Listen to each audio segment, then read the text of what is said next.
Codename Kids Next Door. Premiered on Cartoon Network on December 6, 2002, the show centered on the titular Kids Next Door, a team of kids special agents that focused on taking down adults and their tyranny. The main KND team the show focused on was that of Sector V, led by Nigel Uno, aka Number 1. Together with his team, they fought to make the world a better place for kids everywhere. The show ran for 6 seasons, ending in January of 2008. But what a lot of people don't know is that the show actually had a very short-lived toy line. Released by Kid Designs and their subsidiary Tech2Go in 2005, the line consisted of 2 main figure lines, in addition to various other products. The first figure line is known as the collector sets. These were sets that contained each member of Sector V, along with an assortment of various 2x4 technology, so that you could really stick it to adult tyranny. The first set included the 5 members of Sector V and their normal outfits they wear through most of the show. The set also included 5 weapons: the cone cannon, the bottle cap, the spicer, the tangler, and the scoosher. The second set included each member of Sector V fully decked out in their Arctic gear, ready to take on adults in intense weather. This set also included the following weapons: the Changemaker, the Tapio Cannon, the Batter Beater, the Clauncher, and the Putt-Putt. 2 vehicles were also released for this line. The first vehicle was the Roadstar with Samurai Helmet Number 1. This vehicle included lights and sounds and 2 working missile launchers. A hidden one behind the car's grille that could be launched by pressing the hood ornament, and another that's attached to a second seat where you could place a second figure. The vehicle's front wings retracted into the wheels, while the rear wings could rotate to be stored safely underneath. The set also came with 2 each of the following weapons: the Catnippa, the musket, and the Tapio cannon. The second vehicle was the Skidood with aquatic gear number 2. This vehicle was able to convert from a jet ski to a motorcycle and featured spring-loaded missiles. The Skidood also seems to be a lot more rare than the Roadstar. There's very few pictures of it online, and only one listing that I've come across compared to the several that I've seen for the Roadstar. So maybe the Skidood was produced in lower quantities, but there's no real way to tell for sure. As for the cancelled stuff for the collector's set line, we have the following items. There was a planned 3rd collector's set, the Beach Set. This set included each member of Sector V, dressed in their bathing suits, equipped with various pool-themed weapons. There was also a 3rd planned vehicle, and it's the coolest of them all. Hippie Hop, the transforming rabbit robot seen in the show, was all set to get its very own toy. I'm not sure how far it got into production, but there was a one-of-a-kind prototype that did go as far as to get put into prototype packaging. Hippie Hop's cockpit would open for a figure to fit inside, while the back of the vehicle could be opened up to reveal a weapon and platform for a second figure to stand on. The vehicle was also planned to include sound effects like the Roadstar. Hippie Hop was also set to come with 2 exclusive figures: Rainbow Monkey Sweater number 3 and number 4 with Smellment. The set also would have come with 4 weapons like the other sets. It's a shame this set never happened, because a giant robot rabbit just makes for a cool toy. The second figure line was a set of 6 larger figures than the collector pack figures, with each figure being around 4.5 inches. Each of the figures would come with a weapon that had some sort of action feature, while the members of Sector V would also come with a bonus weapon. The weapons can be interchanged with any of the figures.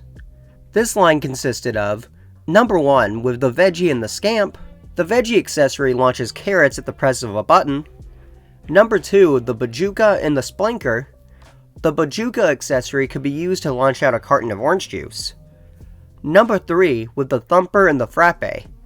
The Thumper accessory launched a missile with 3 teddy bears attached to it. Number 4, with the Cheezuka and the Shave Rama. The tank on the Cheezuka accessory could be filled with water, and the attached gun could then be used to squirt out the water.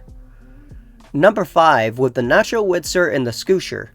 The Nacho Witzer operates the same as the Cheezuka, where it can be used to squirt water.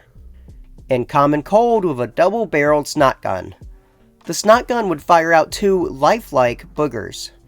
Interestingly enough, Common Cold was seen in a commercial for the Toyline being used with the smaller 3-inch figures. My theory is that since Common Cold was the only villain either of the two main lines received, he was used in the commercial since no villains were made to go with the 3-inch figures. But more villains were planned.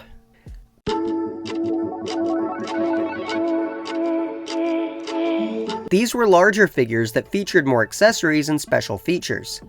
The size of these isn't exactly known, but if I had to wager a guess, I'd say that they appear to be around the same size as the larger 4.5-inch figures. This line would have included number 1. This figure was decked out in Catstrike armor and came equipped with a catnipper and a tangler. The tangler accessory would have been able to launch a small working net out of it. Number 2. Number 2 came ready for battle in anti-cat armor, equipped with 2 shields, as well as a clauncher. The Delightful Children from Down the Lane. This one is really cool as it featured all 5 of the Delightful Children from Down the Lane on a platform, equipped with the Age Cigar, a lunchbox, and a pink accessory that I can't quite make out. Father. Father was set to come with various fire accessories which could be attached to his hands, as well as an additional angry head. Nightbrace. Nightbrace would have come with a giant toothbrush. There were also mechanical arms extending from his back, which were armed with various dental drills and a pair of dentures. Sticky Beard. Sticky Beard would have come with a candy cane sword and a cannon that would fire a purple cannonball. The Toylinator. The Toylinator would have come equipped with a toilet brush and a plunger gun. These seem to have gotten decently far in development, as packaged examples of the number 1 and Nightbrace figures existed at one point.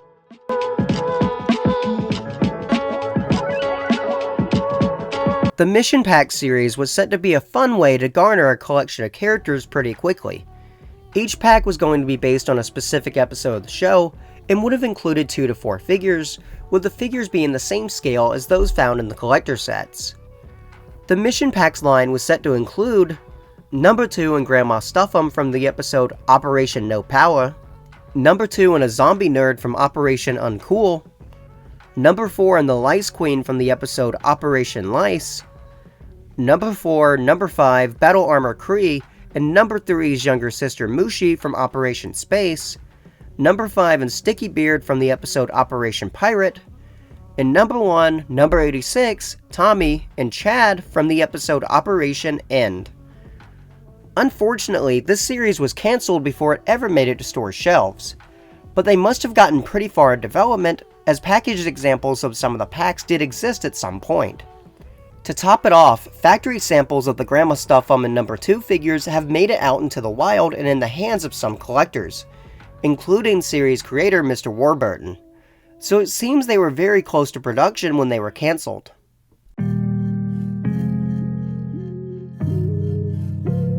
The Micro series is heavily based on the Codename Kids Next Door video game, Operation Video Game, with many of the character variants and villains seen in this line appearing in the game, like the super deformed variants in the Amalgamation, who is a game-exclusive character.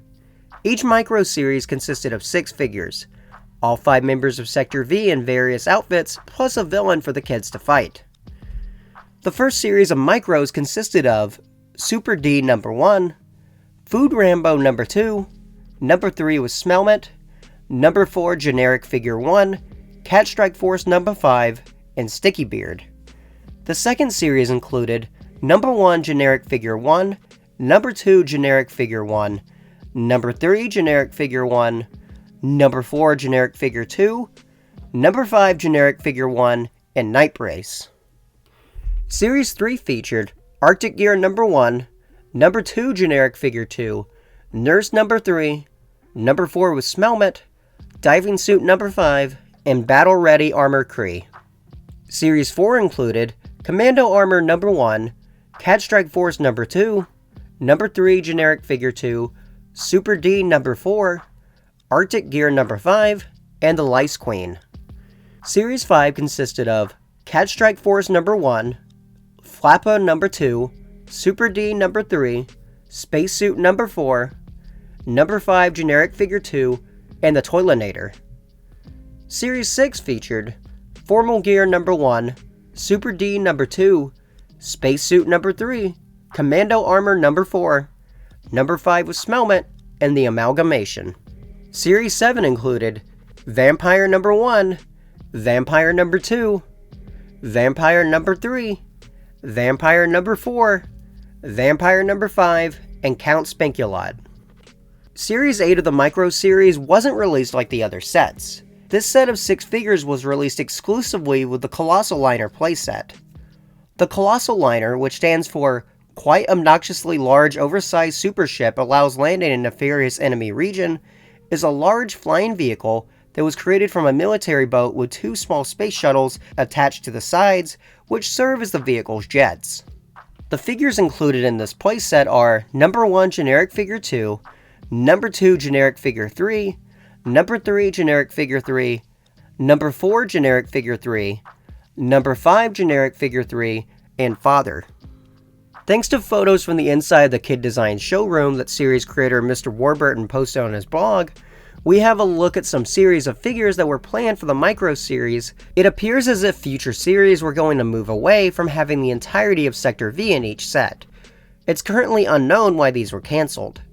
Series 9 would have included number 1 Generic Figure 3, Commando Armor number 3, Baby number 5, number 86, Super Sleuth Rainbow Monkey, and Lenny, one of the delightful children from down the lane.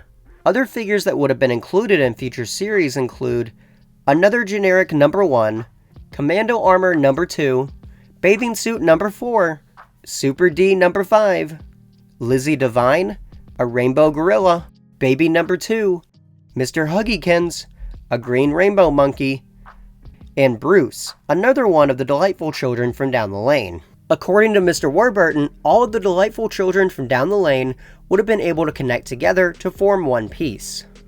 There's also another number 2 figure I had a little trouble figuring out. He appears to be making a silly face, so it's possible this is just a generic figure variant.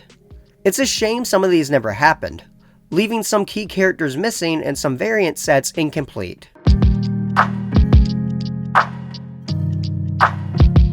The Zoomers line was a set of 3 pullback vehicles that would launch out a figure upon impact. This line included Stanky with number 1, Tubba Dubby with number 2, and Minibus with number 4. Each of the 3 vehicles is a copy of an existing vehicle within the KND show, but renamed slightly. The Stanky is a copy of the Stank from Operation Caked 2, the Tubba Dubby is similar to the Tubba Dub from Operation Dogfight, and the Minibus is a modified version of the Cool Bus, which can be seen in several episodes of the series. This line didn't go beyond these 3 vehicles, and it's currently unknown if vehicles for number 3 and number 5 were planned. Kid Designs and Tech2Go also produced 2 role-playing weapons based on Codename Kids Next Door. These role-play weapons include the Frappe and the Shave Rama. The Frappe is modeled after the weapon of the same name seen in the show, though with the acronym changed to reflect the fact that it shoots foam rings instead of being a freeze ray. The drink mixer can hold up to 20 foam rings, which can be shot out by pressing the trigger. The Shave Rama is also modeled after its show counterpart. The weapon contains a shaving cream canister that can be loaded with either water or the included slamunition, which was a can of silly string. Think along the lines of the web fluid that used to be included in Spider-Man toys. This can be shot out by pressing the trigger. What's interesting is that unlike most toys that contain a feature like this, refill cans were not sold to my knowledge, meaning that once the can was empty, you had to switch to the less fun water option, though I'm sure a regular can of silly string could also work. A second canister on top of the gun could be used to launch out foam razors by cranking a handle.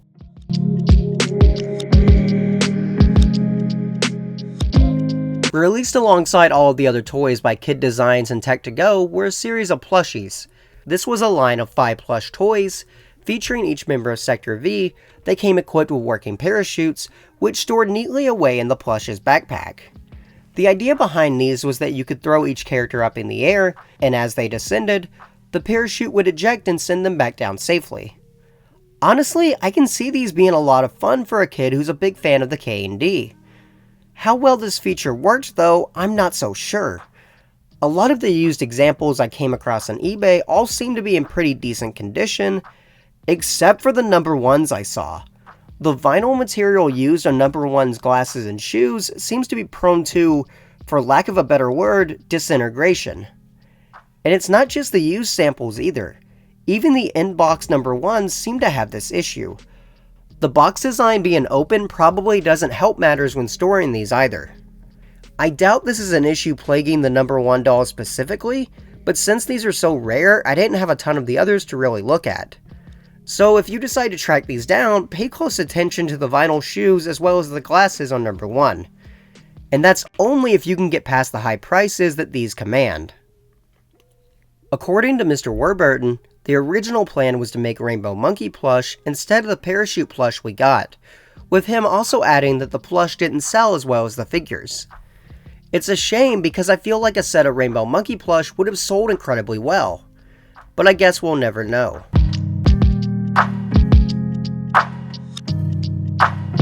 Okay, so this isn't technically part of the toy line, but since it was also made by Kid Designs and Tech2Go, I would be remiss if I didn't at least mention it.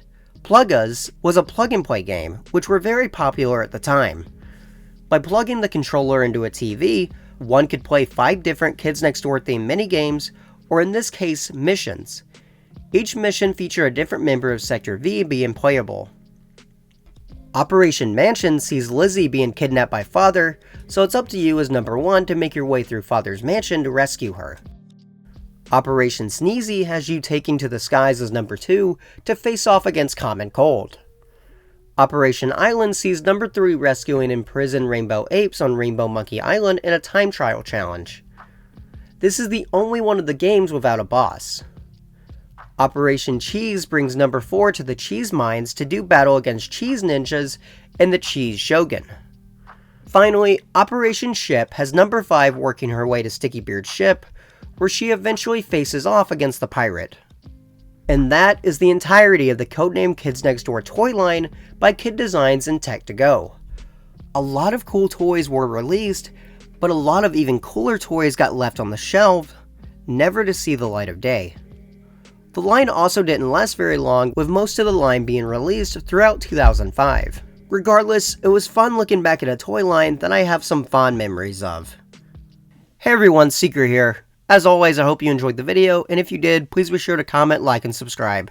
If you guys want to see more stuff like this, please let me know. I love digging up info about obscure toy lines based on popular cartoons. It's a lot of fun. Until next time guys, take care, and I'll see you in the next video.